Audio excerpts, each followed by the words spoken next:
So I think we've just finished strategic and we're about to move on to the operational level. So these are the challenges of strategic bombing, this whole concept of strategic bombing. So that's at the strategic level, the big like nation state level. So at the operational level, you have to build this air fleet. So it's one thing to say, okay, we're going to do all this, but you have to build an air fleet in order to make any of this happen. The intel, so targeting, bomb assessment.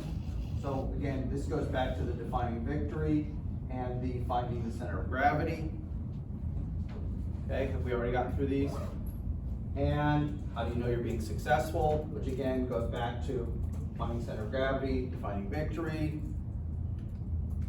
And then finally, the technical and tactical, because this is both of these, I would argue. You have to literally find the target. So I'm not talking metaphorically, what is the center of gravity of the nation, okay? I'm talking, you're in a bomber, you're flying over another country, and you have to literally find that single building. Like, I don't know, old planes have like those weird scopes you have to look for? Yeah, so what the Americans have, which is arguably the Norton bomb sight, which is the best bombing targeting system in the world. It's basically a mini computer, analog computer, okay? But it's still horribly inaccurate, okay? Couldn't they just make bombs big enough so that when they explode, it didn't matter where they landed? Well, I mean, in a certain sense, we do that. You know, we have these gigantic conventional bombs nowadays, but yeah, at the time, nobody's thinking in those terms yet, okay? So, physically finding the target. Causing enough destruction. How many bombs do you have to drop to truly destroy your target? And I mentioned, kind of as you guys were on the way out last time, that whole idea that a lot of the World War II factories that we bomb in Germany, we bomb out the building, but the machinery is so huge and robust that it still works. So basically the workers go to work in a jacket instead of being able to work with their jacket off, because we can still keep the machinery running, even though from above, the intel photos show that building's destroyed. If anything, without the walls, just better airflow, so we could have improved I mean, you can conditions. see it. In the summer, it's probably more pleasant. In the winter, not so much in Germany. Yes? I got a question. Do you know how much the bomb, weight? It depends. I mean, they're from 100-pound bombs all the way up to 1,000-pound bombs are regularly being dropped in World War II. We can be more efficient. Well, that's the question. You know, I think what's the best size? Obviously, for heavy bombers like a B-17, B-24, they're going to go with bigger bombs. 500 and 1,000-pound bombs. Yeah, exactly. What about our doctrine? Well, we have this doctrine that says we don't need fighters. For the first year and a half of the war, the Army Air Force says we don't need fighters. We can do this all by ourselves. And about a year and a half into the war, it's realized that is an absolute mistake. We cannot do it. Bombers by themselves cannot do it without fighter support. We'll talk about more when we get into the war itself, because we'll have a comparative lesson with the war itself. And lastly, attrition. Because in a certain sense, what happens, one historian refers to it as trench warfare in the air. We keep sending up bombs, they keep sending up fighters and flak, and eventually one side cracks. It's not sophisticated. It's not as high tech as everyone imagines. In a certain sense, it's just attrition. We just keep going at each other until one side breaks. Well, I mean, but that depends on the nation resources and. Right, absolutely, yeah. Yeah, because if you don't have enough manpower. And the result is pretty much like the trench warfare. We win by default, not because we truly win, but because the other side gets overrun at a certain point. Because they may start putting up as many fighters later in the war, but they're still putting up lots of flak. So would I rather be a pilot toward the end of the war in American bombers? Yeah, okay, it's much easier toward the end of the war. But does that mean it's just smooth sailing? You just fly across, drop your bomb? No. They're putting up lots of flak. Not as many fighters toward the end of the war, but lots of flak. Anti-aircraft? Yeah, anti-aircraft fire, yeah. So, this whole idea that we're gonna talk about the guys who proposed the idea and how their ideas look so simple and so attractive and so, oh, this is gonna be a piece of cake. No, no. This is incredibly complex. This is far more complex than ground warfare. Okay? There's a lot more moving parts in here than ground warfare because of what you claim you're gonna try and achieve. So, let's look at the three big players in this. The first is the guy who writes the book, not the first guy to do it. We're actually going to do the first guy to do it second because most people forget about him. Okay? The guy who writes the first book is a guy named Giulio Due. So he's Italian. Italy does fight in World War I on the Allied side. Due sees what Hugh Trenchard, the second guy we're going to talk about, actually did at the end of the war, and just puts it all down on paper first. So he always gets credit as being the first, even though he's the first to write, not the first to do. He says strategic air power is going to give you quick victory. Now remember, this book comes out in 1921. It's called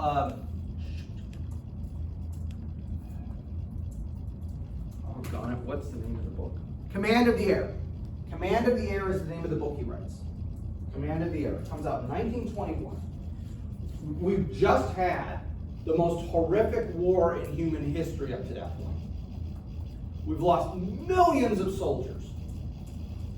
So you're promising quick victory. Wait, you got my attention. Keep talking. Let's see what else you got. Okay? It says you need an independent air force. You can't have air power under the Navy or the Army. Why do you think we can't have air power under the Navy or the Army? Maybe their doctrines are not aligned. Yes, but what specifically? You're absolutely right, but what specifically? What are they going to do with air power? Nothing. What's that? Nothing? No, they're going to use it, but they're going to use it, according to him, for the wrong Ineffectively? purpose. Oh, Oh, I see. What purpose are they going to use it for? fighting.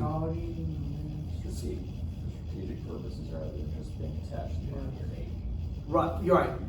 If we have an independent Air Force, we're going to use it for strategic purposes. These guys are going to waste it on tactical things, like defending troops on the ground, defending ships at sea. We don't want that. We want strategic. We're thinking big picture. We're going to go at the enemy. We're going to go for their throat. We're going to wipe them out. We're going to shorten this war. If we leave it with these two guys, according to him, they're going to waste it, and you're going to get no effect from it. That's what he says. He says, command of the air is how we achieve victory. Now, it is certainly true that we have had the Air Force ranks it, there's 5 categories. So I always think it as, I'm a teacher, A through F, okay?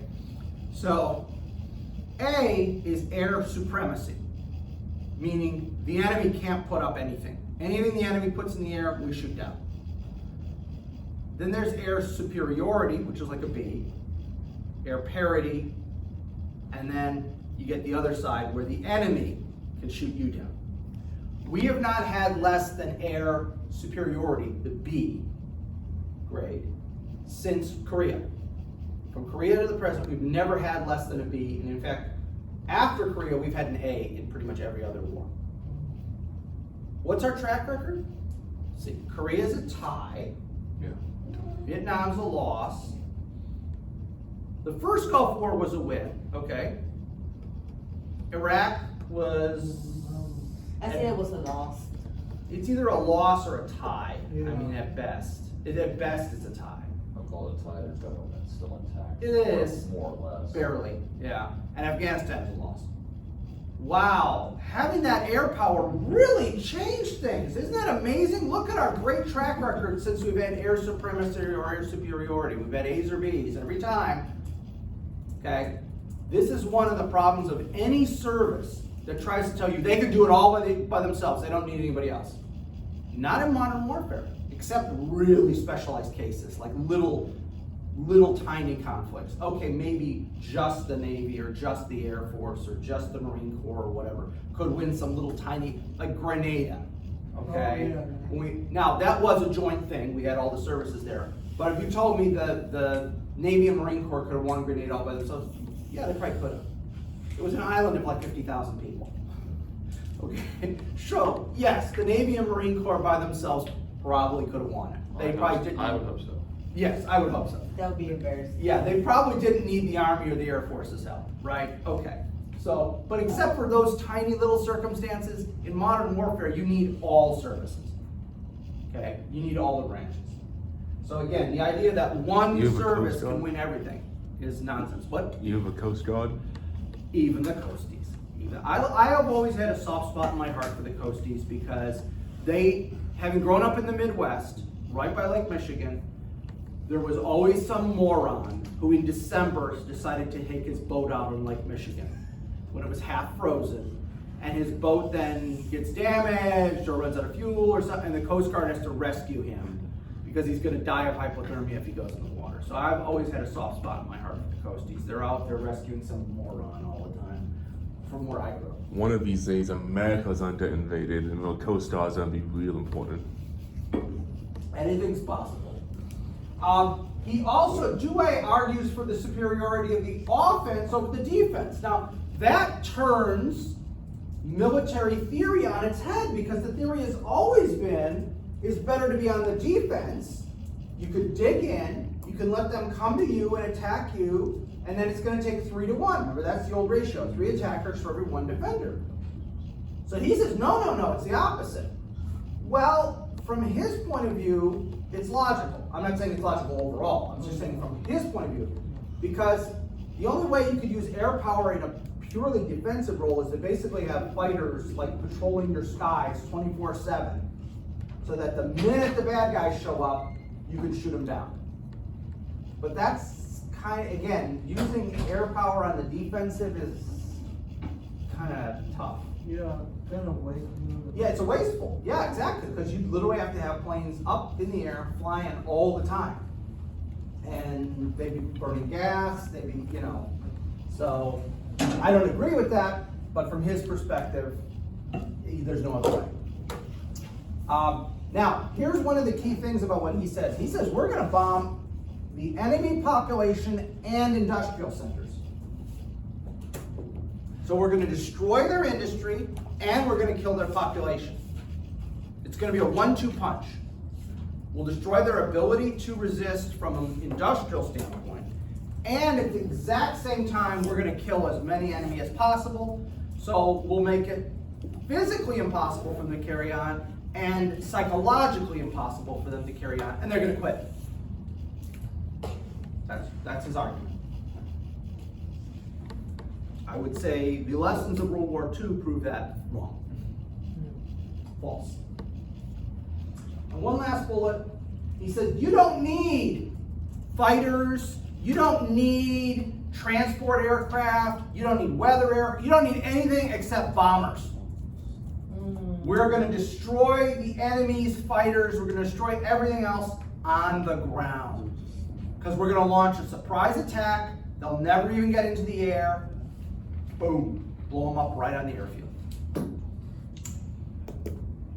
Well, if your enemy is completely clueless and makes no effort to conceal where they've got fighters or conceal airfields or conceal hangars, I suppose that could work if your enemy is absolutely clueless. I'm grouping all my stuff together. Yeah, there you go. Everything's Basket. good. If your enemy isn't completely clueless, wow, yeah, good luck. So like this is basically a battleship game, right? Yes, yeah, I mean, it kind of is like that, yeah, yeah. So, B7. yeah, E7, miss. And Yes. and his book was like very famous. Oh yeah, very popular. at the time. Oh, so it's spread around. Because, again, these people had just been through such a horrific experience. See, and then don't forget, so you've got all these millions, you remember the numbers I threw up at the end of World War I, all these millions of people dead. Then we had the Spanish flu outbreak, which, I'm not gonna get into politics, but let's be honest, COVID, compared to the Spanish flu outbreak, It's not. not even in the same league, not even in the same anything, okay? Literally, people were dropping dead on the street during the Spanish flu epidemic. Friend of my father's, born in 1901, I actually knew him pretty well when I was a kid, okay? He was too young to go into the army in World War I, because he was only 16 when the war began. So he gets a job in a factory, and his version of Spanish flu was, he says, I'm walking home from work one day, I don't feel so well. Next thing I know, it's a week later, and I wake up in a gymnasium that they turned into a hospital. Yeah, so he's just walking home, doesn't feel well, passes out on the street. They come take him makeshift hospital in a gymnasium, and he wakes up like a week later. And he happened to survive. He didn't. Oh, Yeah. So, I mean, you compare that with COVID. I mean, it's totally different thing. I saw some funny pictures. Well, it's just funny because the way people were arguing then, they were doing it then too. There was like people with signs. It was an old New York Times photo. Yeah. Like about masks. Masking. And then I saw a picture of a cat wearing a mask. Yeah. Yes, I've seen that stuff. Yeah, no, but again, that was an honest to God. Way more intense. I mean, that's like a smallpox, bubonic plague kind of epidemic where it's sweeping through. And that killed more people than World War I. So if you want to put yourself in the mindset of somebody in 1921, you just had all these men, military-age men get killed. Okay? And then you had this other thing sweep through right at the tail end of that and kill more people than killed in that, but these are a whole bunch of civilians.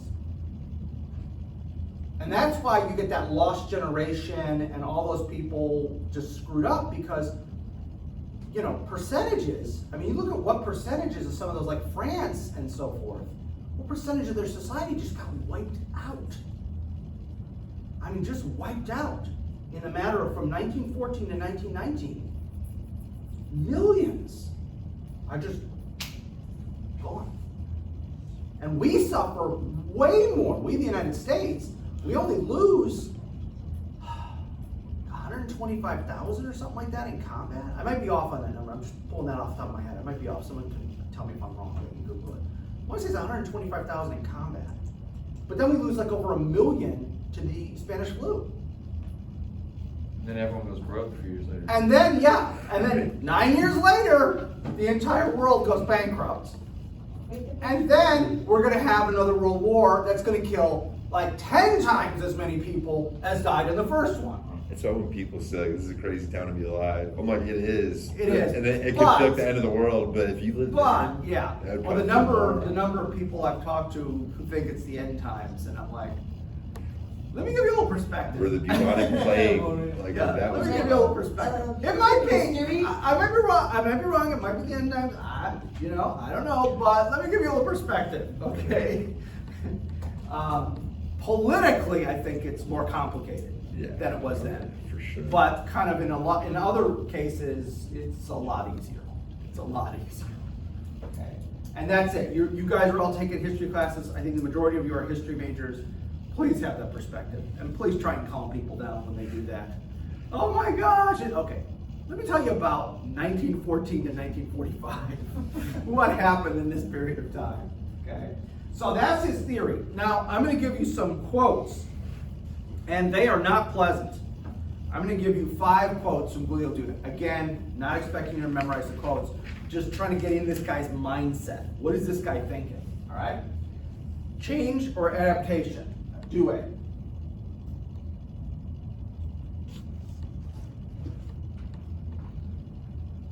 Okay, that's a fair comment. That one I'm not gonna balk at. You know, if you can anticipate ahead of time the change, you're gonna be at the cutting edge, you're probably more likely to be successful. Okay. But what if your version of that change is wrong? Or it's obsolete. Or is obsolete already? Maybe the war is so far away that by the time we get there, your idea is already obsolete. It's been superseded by other So the ideas. nation done So- everything to innovate, get the, all these advancements. Exactly. So like how Germany had like armored trains and like those big railway cannons, very intimidating, but they turned out to be pretty much useless. No, true. The armored trains at the end of World War I seemed like a very good idea. It's used a lot in the Russian Civil War and then the Russo-Polish War, and they are really important in those wars. But by 1939, we're off rail. I mean, we've got so many trucks and things like that, and tanks and so forth, that that's a good example of where, at the time, armored trains are a big deal in late teens, early 20s, but by the late 30s, not much of a factor. Not much of a factor. All right, let's look at another idea. The new nature of war, according to Dewey.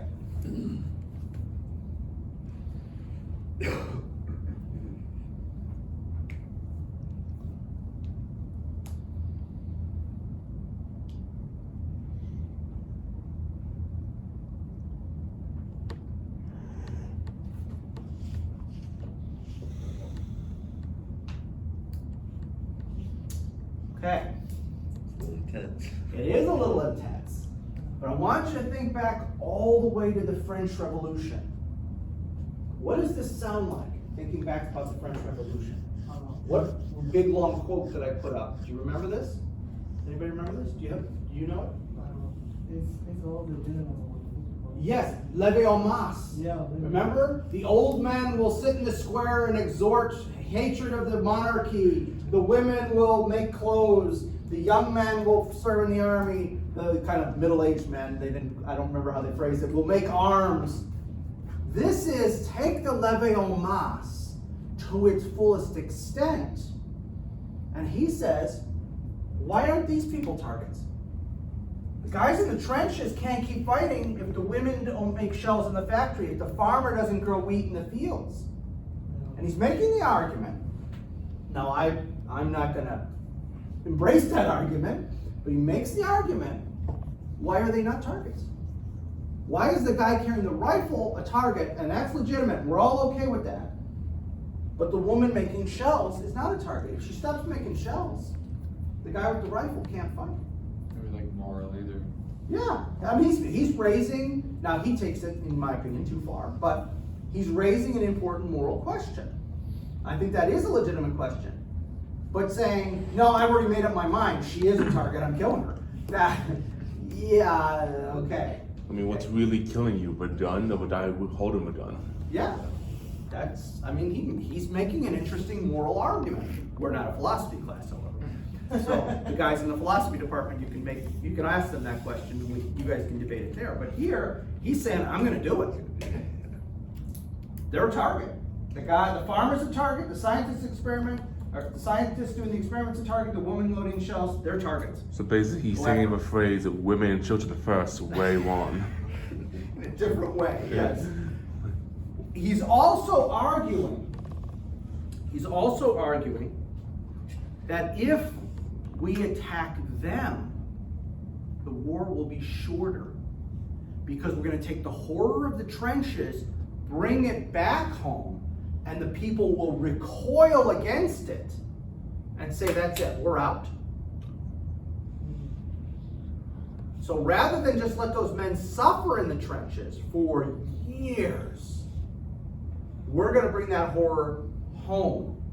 And when everyone at home who wrote their letters and sent their care packages really sees how bad it is, they're going to say to their government, we want out. So Curtis LeMay was, a very... Oh yes, Curtis LeMay was a fan of definitely believes this. Yes, that's an American bomber general later on in World War II in the 50s. All right, so if we're going to do that, what about targeting and munitions? General.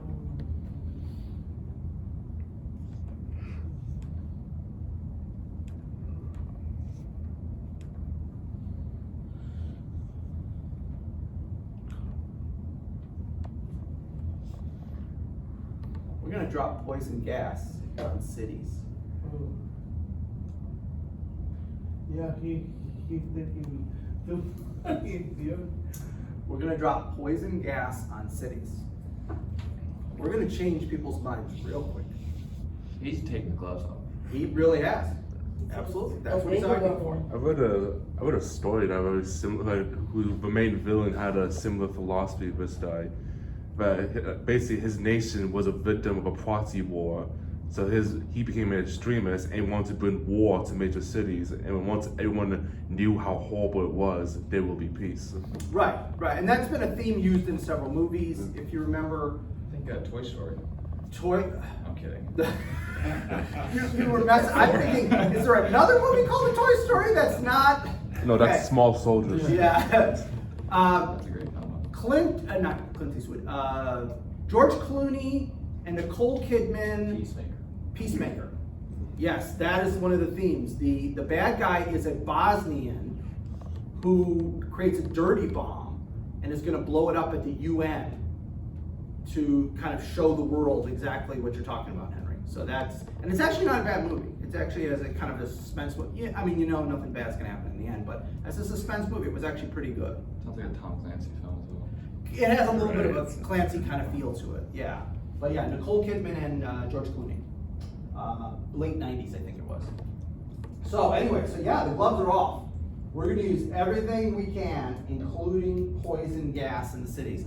And that's part of the reason why, if you ever see pictures of the World War II, the Blitz on London during World War II, and you'll see people have this little like cardboard box that they'll be carrying. When you go back and look at pictures, look for that little like cardboard box. That's their gas mask.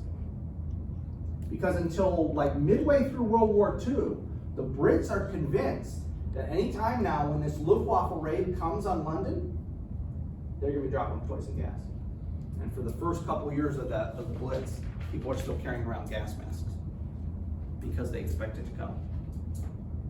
Okay, what about joint operation? Joint means Army, Navy, Air Force, etc. Okay, so what did he say about joint operations?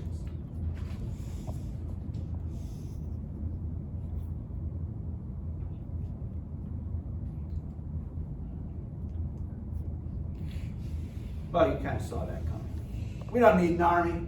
We don't need a navy. All we need is air power.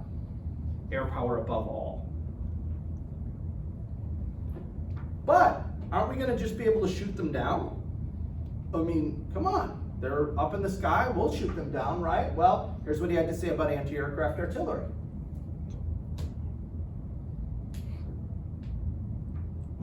No, it doesn't. Extremely confident. Yes. Now remember, when you're selling an idea, you gotta be confident. You can't show any weakness. You're selling a product. The product is your idea. So you don't admit it ever has any faults. It slices, it dices, it makes julienne fries. You don't admit you can also slice off your fingers if you hold the thing wrong while you're slicing your onions, okay? If you're doing the Ronco version of stuff, okay? It's always perfect. It can't fail. It's gonna be, okay? Because he's selling an idea. And he's not, in his mind, gonna get that independent Air Force with the funds it needs to build that air fleet unless he sells it to the nth degree. Now, does he believe all this? I don't know. I don't know the guy, okay? But this is certainly the persona he gives in public. It's perfect, it cannot be defeated, etc., etc. Now, you would imagine that this would get some pushback, and it gets some pushback, but only in the United States. In Europe, there is no recoiling for the most part. There is no, whoa, that's inappropriate. Why? Because the Europeans have suffered so much in the last 6 years, 5 years. Whereas in America, we have suffered relatively little. So it doesn't fit our image of what war should be. But in Europe, whether it's Germany, whether it's Russia, whether it's Britain, whether it's France, they'll kind of read this and go, maybe. There's a point there. Especially if you look at the way like we would avoid civilians or anything like that, you can view it the same way as people marching out and waiting on battlefields to attack while they're like, slowly marching out and doing old formations. Yeah, Like, exactly. like the way you said, like in old medieval battles, they would just kind of stop and walk away, like, all right, that's Exactly. it. And so the reaction, this kind of revulsion that you do see in a few places like America, this whole concept, this term that really doesn't get used as much until the Vietnam War, but a term that gets used later. Some other people say, hey, embrace it. Some people from a totally different line of work within the military. Check out this quote.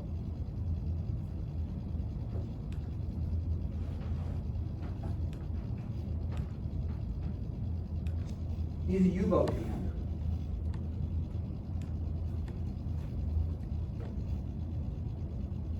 So he encounters some of the same accusations. And his attitude is, it's total war, man. Baby's not in this. Yeah. So war is brutal. You don't like it, don't go to war. What's it, go big or go home? Isn't that the expression? That's the first line of the Geneva Convention. That's it, yeah, exactly. Go big or go home, first line. So, Douay writes about it first, but the guy who actually tried this, sort of, was a different guy, a guy named Hugh Trenchard, a Brit. Okay, he's the guy who actually tried to do strategic bombing in the context of World War I. Now, his perspective is very similar. He says the bomber is always going to get through. There's nothing that can stop the bomber. So once we launch, that's it.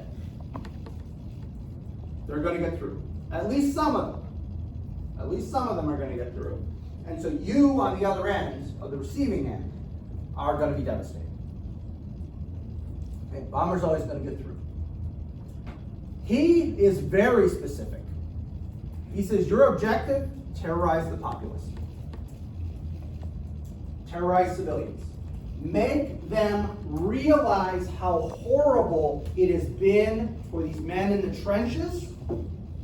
Make it as horrible as possible, and they will therefore go, that's it, we're out. We're not going to endure this.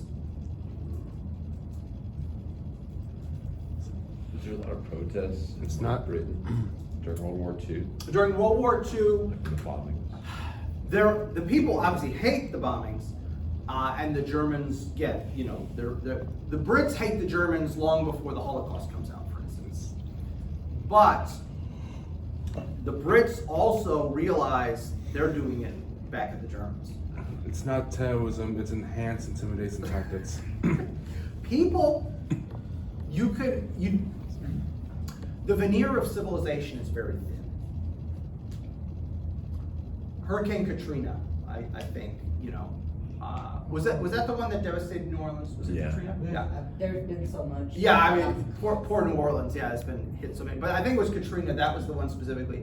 If you really think that we humans are civilized, I would refer you back to what happened during that hurricane. I wasn't in Houston yet. I was still in Florida, but I came like a couple years later. And at my high school at Stratford, they said that there was fights breaking out between like all the New Orleans kids and all the Houston kids, like almost every day. They said it was getting really bad. The veneer of civilization is very thin. We become cave people real quick, real quick. Remember the craziness with the toilet paper? Yeah. The great toilet paper war. We were like just taking it all. Yeah, It's I crazy. still Yeah. get it. yeah. I don't either. I don't It get could that. be as bad if we didn't have social media, like it was like through the radio, like toilet paper shortage. I think it would be not as bad. Not bad. Yeah, I think unfortunately, I think social media really ramps up Amps it up. stupidity at times. It Yeah. really ramps up stupidity at times. But yeah, so the veneer of civilization is pretty thin, and his argument is it's not going to take much to tear that away. And then these people will demand that the war ends. Maybe string up their local representative from a flagpole and then take the government over themselves and finish it off. Didn't that happen like Vietnam too, that they saw like the horrors going on and then people were like, this is. Remember, that is a totalitarian society. Yeah. In a totalitarian society, you're so used to just keeping your head down and not looking and keeping your blinders on that helps to explain a lot of it, not all of it, by any means. And even in Nazi Germany, I mean, even though the average German was not really ever that afraid of the government, despite what they'll tell you after the war. Oh, I was afraid I was going to get arrested. If you weren't a Jew, a Jehovah's Witness, LGBT, a few other categories, you weren't afraid of the government. They loved the government until late in the war, and then all of a sudden everything turned to fecal matter, and yeah. Everyone got a Volkswagen, right? Yeah, well, they were supposed to. Everyone was going to get a VW. So, one last idea from Hugh Trenchard. Defense against somebody else's bombings was bombing them as much, if not more. So again, don't worry about fighters, don't worry about flak, don't worry about any of that. We just have to hurt the enemy as bad as they're hurting us, or more, and then we win. So the philosophy was a good defense is a good offense. Yes, the best defense is a good offense. Kind of opposite of what we say generally in football.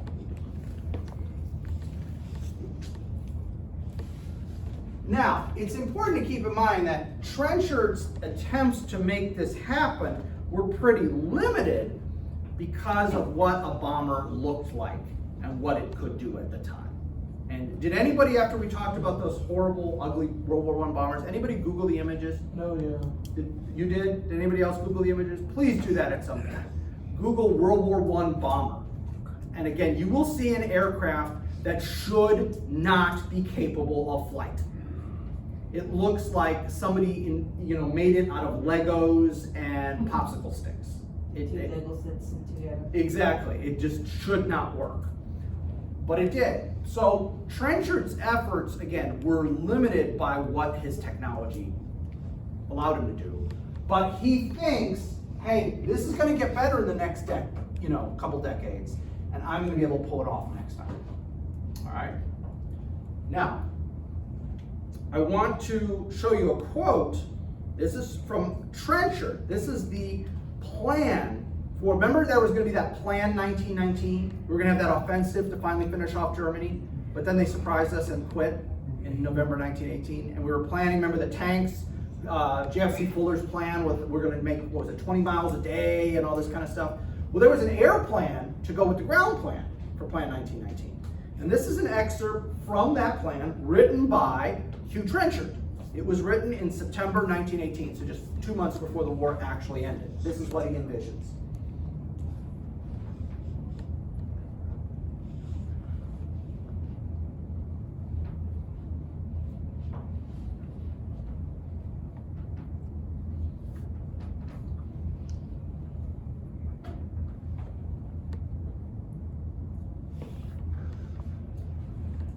So he was going to do it. In the spring of 1919, had the war lasted, he was going to do it. That's literally what I was about to ask. Man, why does every era of history just hate the working class so much? Because they get things done. And if they stop getting things done, your society falls apart. Yeah. It's that simple. It's like during the COVID pandemic, like everything, was stopped for a short time, and Right. everything went. Yeah, things were starting to fall apart, literally. Okay. So he was going to try it, and then, darn it, the war ended, so I didn't get to try it. So, again, Douay takes this and says, okay, let's make an actual theory out of it, rather than merely practice. Because Trenchard's a practitioner. He's doing it. Douay, who had been a practitioner in World War I, says, okay, well, if I take what Trenchard's ideas and I turn that into an actual plan, there's Command of the Air in 1921.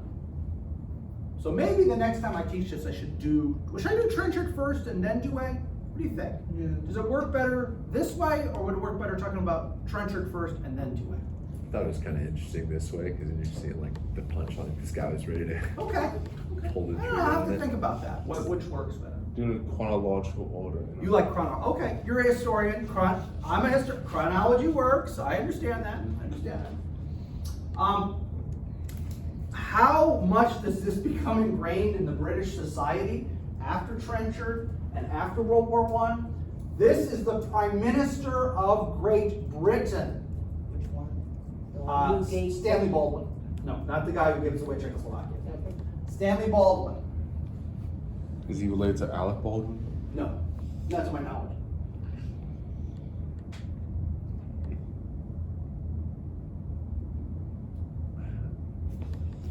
I want to say this is 35 or 36. It was about 1935, 1936. So just a few years before the war begins. So this has become so ingrained in the British psyche. You have the Prime Minister parroting Hugh Trenchard and William Douay. The bomber is always going to get through. There's nothing you can do to stop it. Hence why, as I pointed out, the Brits are walking around with little gas masks on for the first 3 years of World War II, because at any second now, Germans are going to be dropping poison gas. And that it still is a marvel that poison gas doesn't get used in World War II. I mean, thank God it doesn't. But yeah, it is a marvel. All right, so let's bring an American into this, and the American is Billy Mitchell. Now, what does Billy Mitchell believe? Well, he's a little bit different because he has a different audience to sell it to. And as we talked about, we get off relatively light from World War I. And no American cities are being bombed, etc., etc. So, he still says air power is going to be decisive. He still makes that argument. Air power is going to be decisive in the next war. And he also still believes you need an independent Air Force because the Army, the Navy, they're going to waste it.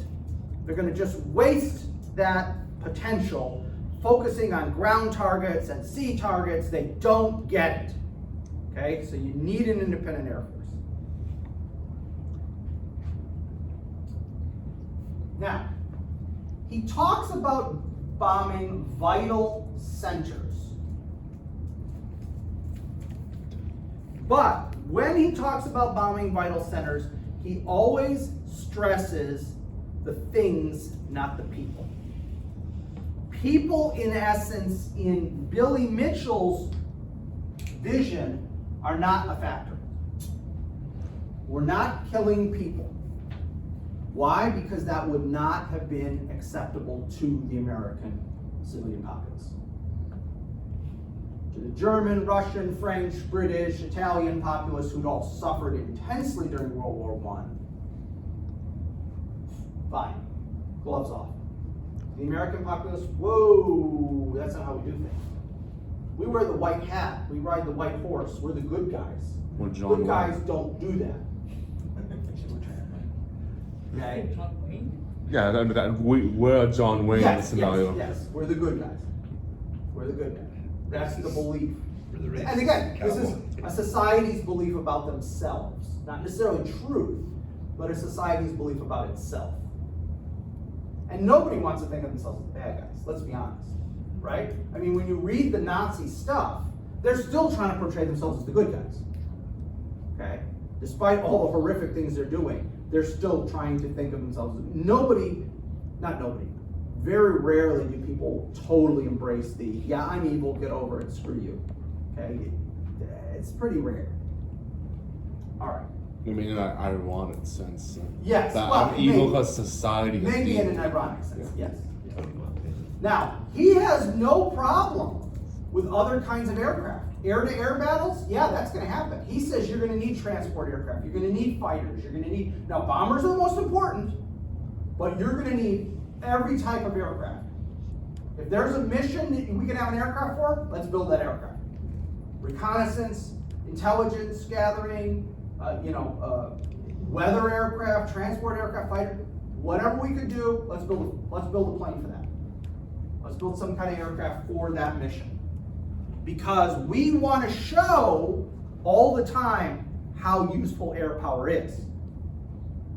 See, again, this is a difference of perspective because those countries were worried about being overrun. We're not really worried about being overrun. So therefore, our perspective, or his perspective is, air power is awesome everywhere. We want to show how awesome it is everywhere, so we want every kind of aircraft. Because we're never going to be invaded. We're not worried about that.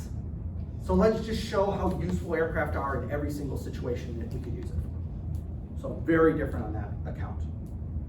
Oh, and that's sorry, I kind of jumped the gun there. Okay, but what if we went to war with the undersea kingdom? What happens then? Well, that's what depth charges are for. That's what depth charges and torpedoes are for. Although that's more of a naval aviation thing right there.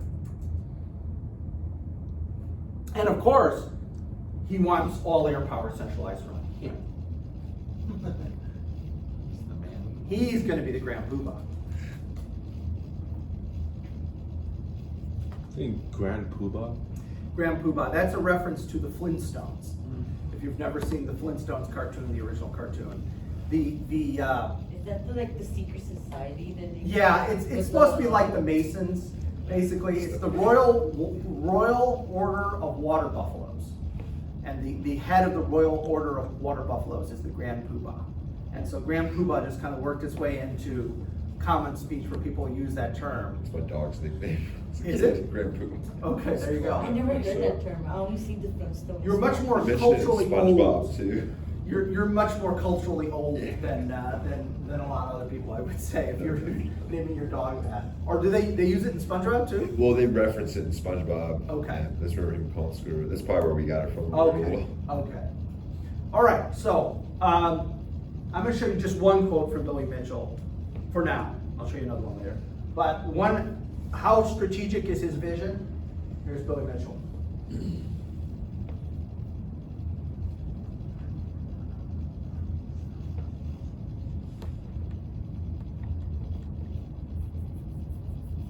Okay, not radically different, except there's no people involved. No people involved. It's extreme. It's just vital centers. There's gonna be no people in the factories when you target the factories. There's gonna be no people in the city centers when you target.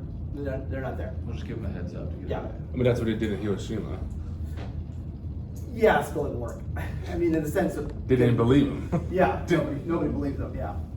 So now, Billy Mitchell.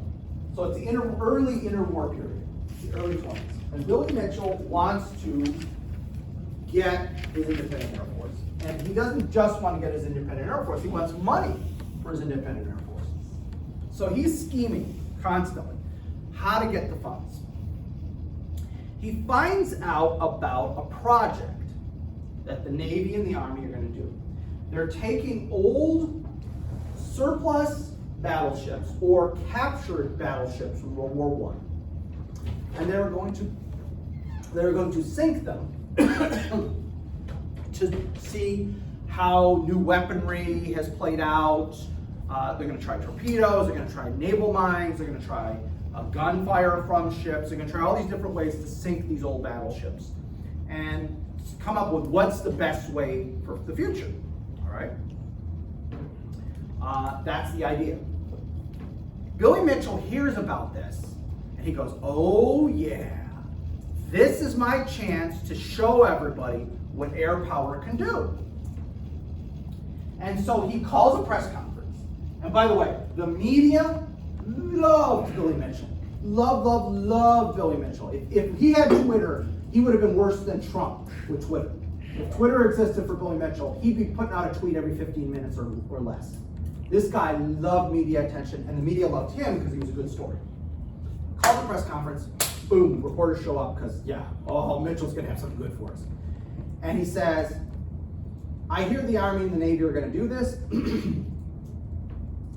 They don't want me to participate, because he sent up a request through the chain of command and was told, no, we're not wasting the ship on you and your air power crap. Okay? So he says, they're afraid of me. You know why? They're afraid of me because they know I'll win. They know I'll sink a battleship with my bombers. And then that gets published. And so now the Army and the Navy are in this awkward position, because if they don't give them a battleship to practice on, it's like an admission of guilt. It's like admitting, oh yeah, we really are afraid he's going to sink it. Yeah. So they have to agree to it. They're really upset. They can't stand this guy. They're ticked off at this guy, but we're going to have to give him a battleship. Okay? Now, why is Mitchell doing this? Well, Mitchell is looking for money. Okay? And he looks around the Army, because technically he's still part of the Army. And so what he looks at the Army, the branch of the Army, there used to be a branch of the Army called the Coast Artillery Corps. Doesn't exist anymore. It's kind of morphed into the air defense artillery. Okay, guys who shoot the Patriot missiles. Okay, that's kind of what the Coast Artillery morphed into over time. But he looks at the Coast Artillery and he says, if I can get them to abolish Coast Artillery, give me all the money that goes into Coast Artillery, I can start building my air fleet. So, when he hears about this exercise, he goes, this is it. This is the perfect chance.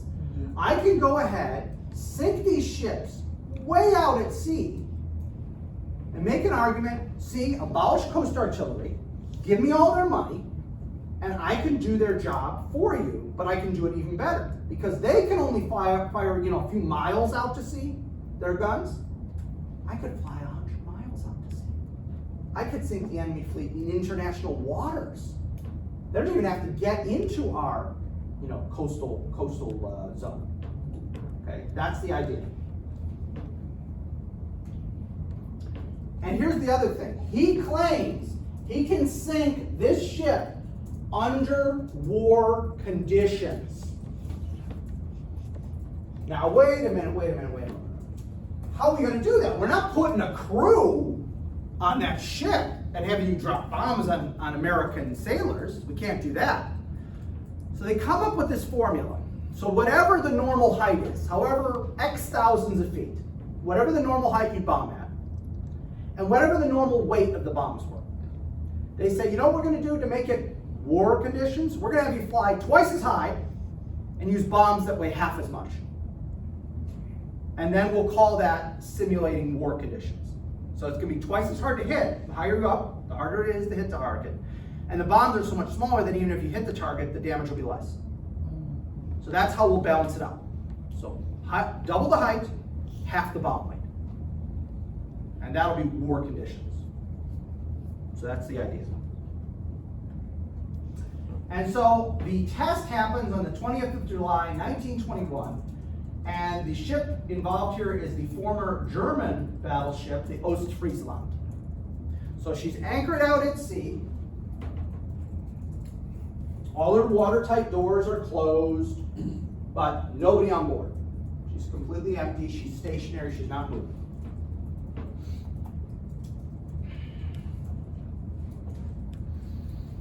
So Mitchell's bombers make their run at double the height, half the bomb weight. Don't even come close. I mean, it's pathetic how much they miss by. All right, not even close. So then they go back around to land and rearm. Now there's other U.S. Navy ships anchored nearby. There is the admirals and generals are on board watching this all through binoculars. Fox Movietone News is filming the whole thing. And they're laughing it up. Oh, see, Mitchell and his crazy ideas. He didn't even come close. This is hilarious. When the planes land to rearm, Mitchell's there. And Mitchell says to the pilots, next bomb ring, go in at the normal height. And there's kind of a quiet pause and everybody's looking at, sir, did you say go in at the normal height Yes, I did. But sir, that's cheating. To which Mitchell replies, do you need a written order? Like, if you're really that much of a coward, if you're not in this cause like I am, 100%, all the way, I will give you a written order. So when they come back and try and do something to you, you can say, I'm just following orders. Here was my written order. I had to do it. I couldn't disobey the superior order. And the men kind of look at each other and go, no, sir, we don't. And he says, and tell your crews when they arm them, put the heavy bombs on. Don't put the light bombs on. So Mitchell is cheating. He's going in at the normal height with the heavy bombs, but the ship can't maneuver. I mean, no ship is going to stand still for you while you drop bombs on it. It's going to be zigzagging. They're going to have anti-aircraft guns firing off. Nothing. So the planes start coming in at the low height. And you can imagine the generals and the admirals watching this through the binoculars. Wait a minute. They're too low. What the hell is Mitchell? And look at the bombs. He's got the heavy bomb. Son of a bitch. Give me the phone. Get that. You know, every expletive you can imagine is being yelled into the phone. And Mitchell's on the other end going, I'm sorry, sir, I can't hear you. We have a bad connection. I'm sorry. I mean, technically, you can only defy orders if it's unlawful or unconstitutional. I don't think it counts as either of those. So, the 6 bombers come in at the normal height with the 2,000-pound bombs. Despite the ship not moving, despite being at the normal height, and despite having the heavy bombs, they still don't get any direct hits. But 3 of the bombs land close enough to the hull that when they explode underneath the water, and this is science, so I can't explain it, but when you have an explosion underwater, it's actually more devastating on a ship than an explosion above the water. Unless it's right on top of the ship, obviously. But if it's underneath, it creates this shock wave that actually what it does is it ruptures the hull plates. So the hull plates are riveted together. And then the shock wave is so intense that the rivets pop out and big holes open up in the side of the hull. And ship rolls over and sinks 22 minutes after the first of these bombs land. And I have a picture after you guys finish taking down the notes. And I'll show you her rolling over. Now, the Navy and the Army generals, the whole time this is going on, are screaming, yelling, stomping their feet, screaming into telephones, etc. What about journalists doing this?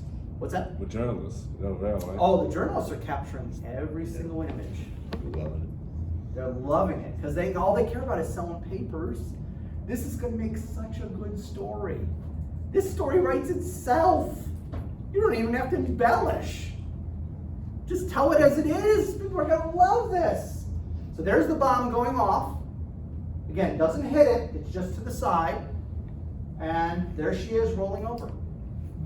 Because again, they had planes out, even taking pictures. All right, so now we all know he cheated. The guy cheated. But the public do know that he. The public, it's not even that they don't know, they don't care. They don't care that he cheated. Every newspaper in America on the 21st of July has a headline something like, Mitchell sinks ship, plane sinks ship. Something like that in like 50-point font, right at the top. With one of those pictures, right? Sells. Now the Navy protests and they send hard hat divers down to the wreck and examine the damage. And they prepare a report that says if this had been wartime, not only would the ship have been moving and they probably wouldn't have even come close to hitting it, but even if they had, we could have done successive flooding. So instead of, if the rupture's over here and the ship starts to tip this way, what they do is flood the forward cabins so it evens out and you won't sink. And we see this during World War II a lot. Some of these ships that are horribly damaged will survive because of what they call counter flooding, okay? So they prepare their report, their big thick report with lots of images and everything. And 2 or 3 months, and lots, 2 or 3 months later, it's printed on page 12 at the lower corner in 12-inch font, or 12-point font. Nobody reads it. Nobody cares. Nobody cares. What every American knows is that airplanes can sink ships. They know it for a fact. Why? I read it in the newspaper. I know it's true. You don't think they lie in the newspaper, do you? No. The beginnings of Spanish-American War. Oh gosh, don't even, The sinking of the Maine. That's not part of our course, but go read about the sinking of the Maine. Her boilers exploded. The Spanish had nothing to do with the sinking of the Maine in Havana Harbor. Nothing. And the Navy admitted it in their official report years later. Oh, by the way. Yeah. Oh, just in case you're you'd like curious. to know, we found out the Spanish did. Just wait a couple of years for it to cool down. Yeah. Well, when the plates rupture out as opposed to in, I think all of us can get the basic, understanding. If I were to punch a hole through the wall, the part projecting would be on that side. I didn't think about it that way. And so the plates are all ruptured outward on the main, not inward. So if the bomb was on the outside, it would be ruptured inward. Again, you don't need to have a PhD in meteorology or whatever. You can pretty much science. Okay. Now, despite the fact that the official government line is he cheated and this wouldn't have meant anything, the reality is that what this does is this causes increased funding to go to air power. It doesn't get him as independent Air Force. It doesn't get the abolition of the Coast Artillery Corps, but it does get a significant amount of money going to air power, including naval aviation. Because our old buddy, who's our Navy buddy? Just trying to remember his name. I was gonna ask you. Moffat. Moffett. Admiral Moffett, he is all over this. He turns to the Navy guys and says, see guys, this is embarrassing us. We can't let that Mitchell fanatic get control of this. We gotta make sure we take care of this in-house, in the Navy. We can't let this wackadoo get involved here. He might strip naval aviation away from the Navy. We can't let that happen. And so old Bill's right. Yeah, we gotta get more money for naval aviation. So that's the irony. Even though this is embarrassing in a certain sense, and even though Mitchell is hated, it actually works. Not 100%, not the way Mitchell wanted it to work, but it works. More money's going into Army aviation, more money's going to naval aviation. Okay? And it's great for Moffett, because he could sit back there in this whole thing and just do he cheated. Oh, yeah, it's terrible. Look at that charlatan over there. Oh my goodness, it's terrible. No, we should get more money for naval aviation. we don't want that whack-a-job running the Rather show. have him have it. Yeah, come on. We need to fix this in-house, don't you think, guys? Oh yeah, Bill's right. Yeah, let's make sure we do that. Let's make sure we do that. Now, it takes several years, but in March 1925, the Army has finally had enough of Billy Mitchell. He had been a brigadier general, but he had been a brigadier general as a temporary rank. His brigadier generalship was a temporary rank, now a permanent rank. And so he finally has his star pulled away. He's reduced to being a full colonel, and he's transferred to San Antonio, Texas. Now today, there are 4 air bases in San Antonio. San Antonio is a very important place for the U.S. Air Force today. In 1925, San Antonio is the end of the universe as far as the United States Army is concerned. So it's a very, nice way to say you're out. Yes. He's fired without being fired. Yeah. No, we didn't demote him. His star was a temporary rank. And, the war's been over for several years, so Because he doesn't need that anymore. He wasn't fired because the army never could make mistakes. Well, part of it is, yes, we'd have to admit we made a mistake in hiring him and promoting him in the first place. You're very right. But the bigger issue is he's so popular among the general populace. It was a bathroom for this. That's why they waited 4 years. If they took away that star right after that happened, or even a year or so later, see, they're getting revenge on me. But see, now it's been so long. It's been 4 years since the test. Oh no, that was 4 years ago. It had nothing to do with that. Mine's Yeah, the even- war's been over for 6 years, and the thing with the test was 4 years. No, it's just we're trying to cut the budget. Brigadier General makes more money than a colonel, and he was a temporary rank. Mine's even a story about an Italian admiral who took charge of a cruise ship that crashed. Everyone showed up all his superiors or whatever, and then years later he got a promotion, but a vertical one, and it was a huge scandal. Yeah, no. So now Mitchell knows he's been exiled. Okay, he knows he's been exiled. So he decides, I'm going out in a blaze of glory. Okay? Machine gun in each hand, fire behind me as I'm leaping through the screen. Right? Just like the We'll movies. go home. Okay? So, when the USS Shenandoah crashes, killing 14, including William Moffett, Mitchell says, this is it. This is my chance. He calls a press conference, and they show up for the press conferences because Billy Mitchell always has something good to say. And he says that the senior Army and Navy leaders are guilty of incompetence, and you see the quote there, almost treasonable administration of national defense. Okay? That is illegal. When you are in uniform, you cannot criticize your superiors. You cannot criticize both military or civilian superiors. So we all remember Douglas MacArthur getting relieved. You might remember about a decade ago, General McChrystal getting relieved for his comments to Rolling Stone magazine about President Obama. Okay?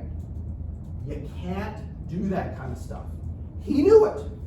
He didn't accidentally say something. No. He knew it.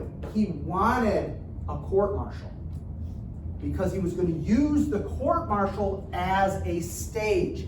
They made a freaking movie about this in the late 1930s, or maybe it was the early 40s, called The Court-Martial of Billy Mitchell. It's not a very good movie. It's not a very good title either. Yeah, I've seen it, and I thought, because it's Gary Cooper, High Noon. Gary Cooper's Billy. Yeah, he's a good actor, but it's just the You got movie. Gary Cooper to play Billy Mitchell? Yeah. I'd be happy. Yeah, but it just wasn't. It's real uneven. It wasn't a very good movie. It's like a C+ maybe. Anyway, so he's going to be court-martialed. He knows he's going to be court-martialed. He wants the stage, and that's what it is. He wants the stage. So the court-martial was directed by President Coolidge. President Coolidge himself calls up the Chief of Staff of the Army and says, I want that SOB court-martialed. Okay? He is court-martialed. He is found guilty of insubordination, and he totally legitimately was. He was not being railroaded. He's guilty. Now, we didn't have UCMJ then. We had Army regs that preceded Universal Code of Military Justice. In 1947, when we create the Department of Defense, we have one system for everybody. So it's called the Uniform Code of Military Justice. So I was in the Army, you were in the Marines, it applied to both of us equally.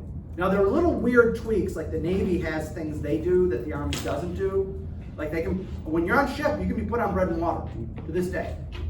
Even then, First Amendment doesn't apply if you're part No, of the Army. when you're in uniform, no. First Amendment does not apply to you. No, it does not apply. So you give up certain things when you serve your country. So under Army regulations, so he was guilty. He was dead to rights. So this is not a case of him being railroaded, or I don't want you to get that impression. He was guilty, he knew he was guilty, he just wanted the stage. He wanted the stage. Okay? But his punishment is very mild. It's suspension from duty for 5 years without pay. He's not kicked out. He doesn't get a dishonorable discharge. So what does he do? He resigns. He resigns his commission.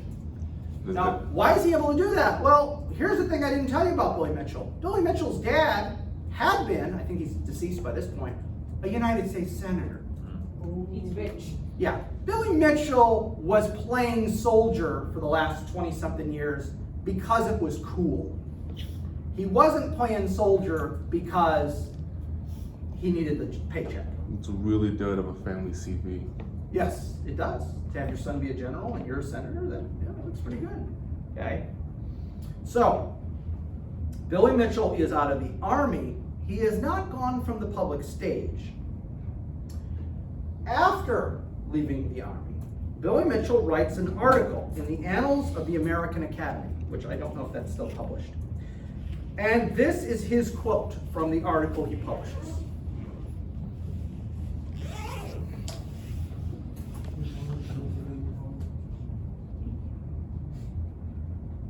Oof. President Calvin Coolidge had a reply. Now, let me preface this by saying Calvin Coolidge was a New Englander, a traditional old-fashioned New Englander, and they were known as being very taciturn people. Very taciturn. Taciturn, very quiet, reserved, doesn't talk a lot, not kind of gabby and chatting with you. Calvin Coolidge was very proud of the fact that he slept a good to 10, 12 hours every night.